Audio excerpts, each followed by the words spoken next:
तो एनजो मरेस्का को सैक कर दिया है चेल्सी ने, और इस सब में जो मेरे लिए एक कंसर्निंग चीज़ है ना, वो ये है कि डेविड ऑनस्टीन ने भी जैसे रिपोर्ट किया है, कई सारे सोर्सेज से आया है कि मरेस्का ने इन्फॉर्म किया था मल्टीपल टाइम्स कि सिटी की अगर जॉब वेकेंट होती है, वहाँ पे वैकेंसी आती है, तो वो मैन सिटी के नेक्स्ट मैनेजर बनना चाहेंगे। और कई दिन से न्यूज़ आ रही है कि मैन सिटी का उनको मैनेजर बनने में इंटरेस्ट है। उन्होंने अपना एजेंट भी चेंज किया था, होर्गे मेंडिस को अपना एजेंट बना लिया था।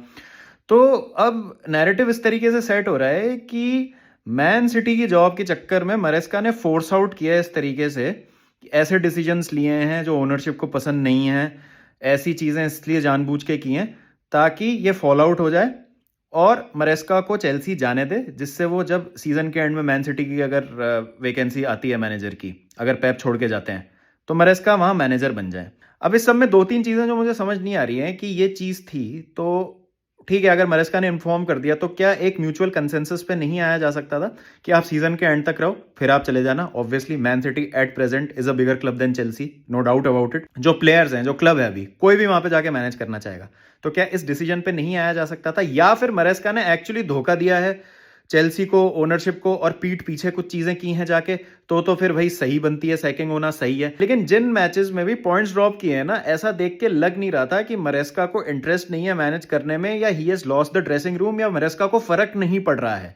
चाहे वो न्यूकासल वाली परफॉर्मेंस हो, अभी बोनमत के अगेंस्ट ही अगर हम देख लें, तो ऐसा कुछ नहीं था। और ये अगर आपको पिछली 2 सैकिंग्स में भी याद हो, चाहे टूकल हो चाहे पोचेटिनो हो, ब्रीफ्स आए थे कई सारे कि देखो मैनेजर की ये गलती थी, इसलिए चेल्सी की ओनरशिप को ये डिसीजन लेना पड़ा।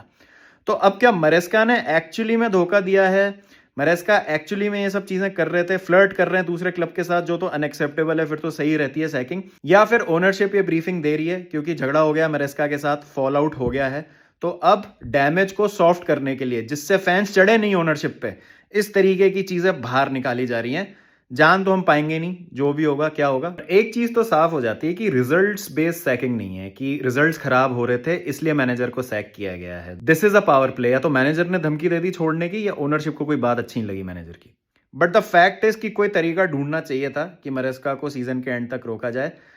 लियम रोजिनियर आएंगे, 99.9% मैं आपको बता रहा हूँ, स्टार्सब्रो के जो मैनेजर है लियम रोजिनियर, वो आएंगे, वो मैनेजर बनेंगे, और ये सीजन बर्बाद होने वाला है पूरा। कोई मेरी उम्मीद नहीं है इस सीजन से। बाकी आपको क्या लगता है, कमेंट्स में मुझे बताइए।